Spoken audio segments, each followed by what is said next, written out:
Bab 480. Pedang Moke. Di depan Mileye, pria tua berjubah hitam itu berhenti. Pria tua berjubah hitam itu menatap Mileye, tepatnya, pedang penakluk jiwa di tangan Mileye. Ketika dia melihat pedang ini, dia mengerutkan kening, artefak alam penciptaan. Mileye menyeringai, penilaian yang bagus. Pada saat ini, lelaki tua berjubah hitam itu berkata dengan sungguh-sungguh, tidak mungkin, bahkan jika itu adalah senjata keberuntungan, sama sekali tidak mungkin untuk melakukan pembunuhan instan. Berbicara tentang ini, dia memandang Mileye, kamu pasti punya beberapa kartu truf. Wajah Mileye sedikit berubah, segera, dia berkata dengan marah, aku tidak punya kartu truf, cepat datang ke sini. Pria tua berjubah hitam itu menatap Mileye, apakah menurutmu aku akan tertipu olehmu? Mendengar ini, Mileye tampak marah. Dia langsung menyerang pria tua berjubah hitam itu dengan pedang di tangan. Melihat adegan ini, ekspresi lelaki tua berjubah hitam itu sedikit berubah. Dia tidak memilih untuk mengambil tindakan, tetapi memilih untuk mundur 100 kaki untuk menjauhkan diri dari Mileye. Melihat pria tua berjubah hitam itu mundur, Mileye hendak mengejarnya. Pada saat ini, dia sepertinya memikirkan sesuatu dan berhenti dengan cepat. Dia hampir lupa bahwa dia tidak bisa mengalahkan lawannya. Di seberang Mileye, pria tua berjubah hitam itu melirik Mileye dengan sedikit kewaspadaan di matanya. Pada saat ini, penyihir di langit tiba-tiba berkata dengan marah, tunggu apa lagi? Bunuh dia.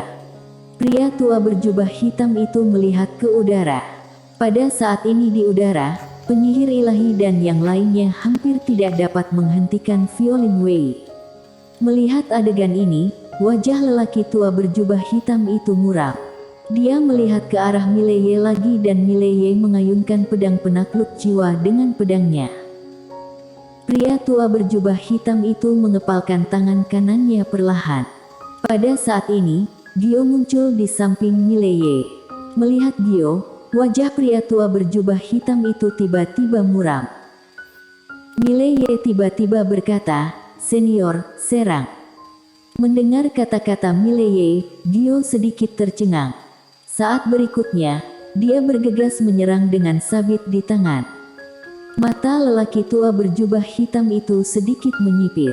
Dia tidak memilih untuk mundur, tubuhnya bergetar dan langsung meninju Gio. Duar. Dengan pukulan, Gio langsung terlempar ke belakang dan hampir pada saat yang sama, sebuah pedang terbang tiba-tiba muncul di depan lelaki tua berjubah hitam itu. Pedang terbang yang tiba-tiba ini membuat ekspresi lelaki tua berjubah hitam itu berubah. Dia menyilangkan tangannya dan menghadap ke depan. Duar. Cahaya pedang hancur, tetapi saat berikutnya, beberapa pedang terbang menebasnya dari semua sudut. Pria tua berjubah hitam itu tampak ganas, tangannya terbanting ke kedua sisinya. Duar. Ruang hampa di sekitarnya bergetar hebat. Semua pedang terbang Mileye dimusnahkan. Tetapi begitu pedang terbang itu dimusnahkan, Gio muncul di depan lelaki tua berjubah hitam itu. Sabit merah langsung diarahkan ke tenggorokan lelaki tua berjubah hitam. Koneksi sempurna. Pria tua berjubah hitam itu tidak bisa menghindar sama sekali.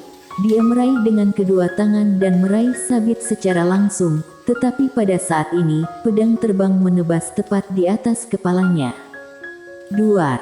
Pria tua berjubah hitam itu mundur 100 kaki jauhnya.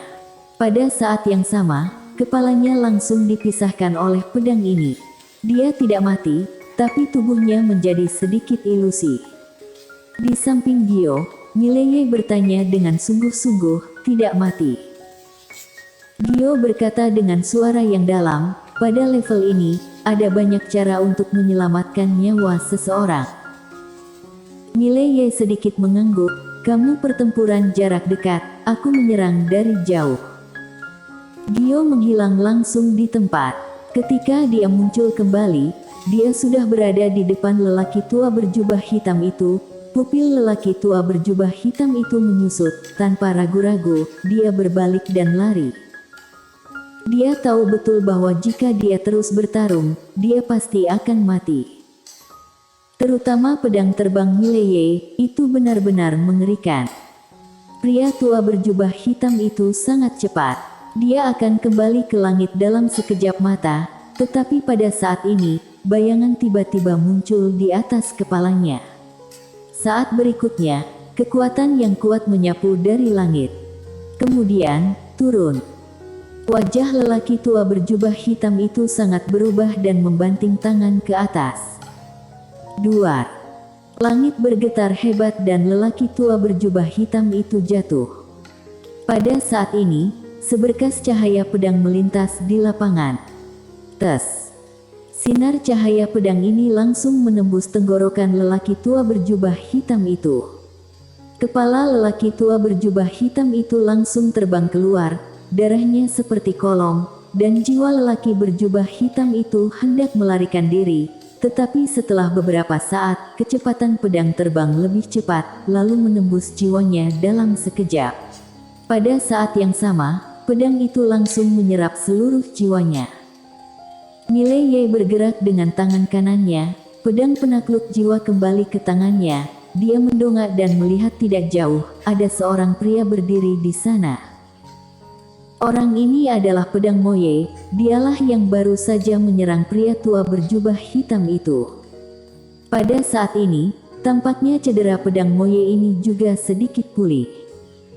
Pedang Moye memandang Mileye. Setelah hening sejenak, dia tiba-tiba menunjuk ke 6 penyihir di langit, "Dukung aku." Setelah itu, dia menginjak kaki kanannya. Duar. Pedang Moye melayang ke langit dan menyerang langsung ke 6 penyihir ilahi. Di bawah, Mileye menyatukan kedua jarinya dengan lembut dan pedang udara mengembun dengan tenang. Dia dan pedang Moye tahu betul bahwa meskipun klan Moke dan Star Territory Wei yang bertarung sampai mati sebelumnya, tetapi pada saat ini, mereka harus bergabung, karena jika mereka tidak bergabung, semua orang akan mati. Di udara, penyihir yang memimpin, Bimo, melihat pedang Moye bergegas ke arahnya, dan seringai muncul di sudut mulutnya, si kecil di alam suci. Pada saat ini, kecepatan pedang Moye meningkat tiba-tiba. Dia datang ke Bimo dalam sekejap mata. Melihat adegan ini, wajah Bimo sedikit berubah. Tangan kirinya tersentak ke depan, sedangkan di telapak tangannya ada api biru. Pedang Moye tidak menghindar dan membiarkan telapak tangan itu mengenai dadanya, tapi dia juga meninju dada Bimo. Duar. Pedang Moye terbang terbalik, sedangkan Yan Sheng itu juga mundur. Pada saat yang sama, pedang terbang datang dengan tenang dan muncul tepat di depan Yan Sheng. Dia langsung memegang pedang terbang, tetapi saat berikutnya, setelah pedang terbang ini, ada pedang terbang lain. Wajah penyihir sangat berubah, dia buru-buru menghindar ke samping, tapi masih agak terlambat. Pedang terbang itu menebas lurus ke bawah dari bahu kirinya. Tes. Seluruh lengan penyihir itu langsung terbang. Pada saat ini, pedang Moye tiba-tiba muncul di depannya lagi. Melihat adegan ini, Bimo ngeri. Pada saat ini, dia harus menyerah melawan Violin Wei. Dia dengan cepat mengambil kembali semua energinya, mencubit tangannya. Ruang di depan pedang Moye tiba-tiba bergetar dan kekuatan kuat terus merembes keluar dari ruang hampa. Pedang Moye, yang baru saja bergegas di depannya, langsung terpesona. Namun, pada saat ini, Bimo tiba-tiba menoleh. Tidak jauh darinya, Violin Wei berjalan ke arahnya sambil memegang 2 kepala berdarah. Melihat adegan ini, wajah Bimo tiba-tiba muram. Sebelumnya, mereka berenam hampir tidak bisa menahan Violin Wei, tetapi baru saja dia ditahan oleh pedang Moye dan Mileye bersama-sama. Satu pukulan inilah yang secara langsung menyebabkan mereka runtuh. karena tidak ada orang yang bisa mengendalikan violin Wei lagi. Pada saat yang sama, setelah 2 dari 6 orang meninggal, formasi besar tidak dapat dipertahankan. Lelaki tua bungkuk dari klan Moke di kejauhan tidak lagi tertahan dan berjalan ke arah mereka. Di sisi lain, Tuan Besar masih bertarung dengan pelukis. Keduanya berada dalam cahaya putih dan situasi pertempuran tidak diketahui. Adapun di bagian bawah, Master Star Territory Wei yang telah bergabung dengan klan Moke dan pasukan mereka telah diblokir. Bimo terdiam, tidak tahu harus berpikir apa. Pada saat ini, violin Wei kehilangan kedua tangannya, dan darah langsung mengalir. Dia berjalan menuju Bimo, yang tetap diam. Violin Wei hendak bergerak ketika Bimo tiba-tiba menoleh dan melihat ke kejauhan. Aku tidak menginginkan harta itu, aku tidak menginginkannya lagi. Violin Wei mendongak dan melihat tidak jauh, di mana sebuah ruang hampa tiba-tiba terbuka. Segera, seorang pria paruh baya berjalan keluar. Melihat ini, violin Wei sedikit mengernyit. Musuh-musuh ini satu demi satu, tidak ada habis-habisnya. Pria paruh baya itu memandang Bimo dan berkata sambil tersenyum, wilayah asing menyerahkan harta ini, sebagai kompensasi, Star Territory Moke dan Star Territory Wei yang akan menjadi wilayah asing di masa depan. Star Territory Tianheku hanya mau harta karun itu. Bimo berkata dengan lembut, kalau begitu, terima kasih kepada Tuan Besar. Pria paruh baya itu tersenyum sedikit, lalu dia memandang violin Wei tidak jauh dari sana, dan berkata sambil tersenyum, pemimpin istana, tolong beritahu aku. Wajah violin Wei tidak berekspresi, dan tiba-tiba, dia langsung menghilang.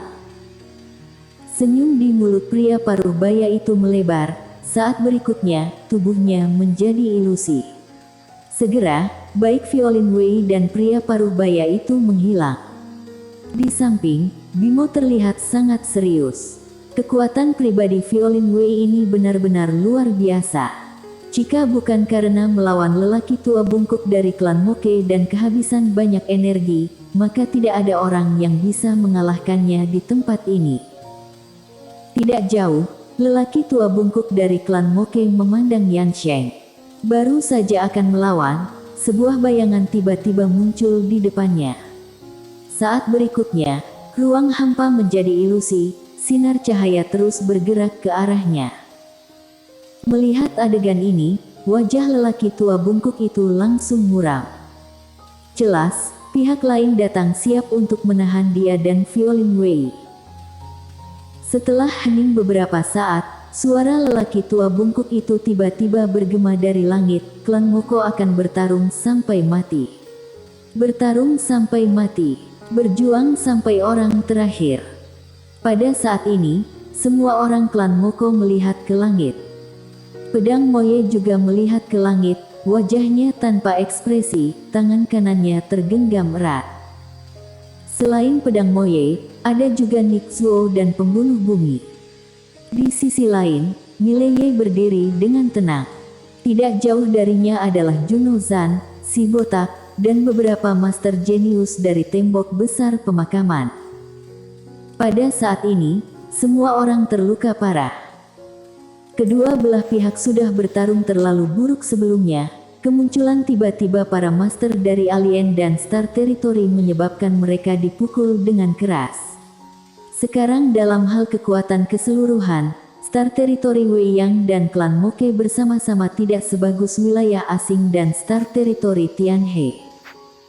Terutama monster kuat itu, anjing kekaisaran dan unicorn jahat sudah agak sulit untuk ditolak.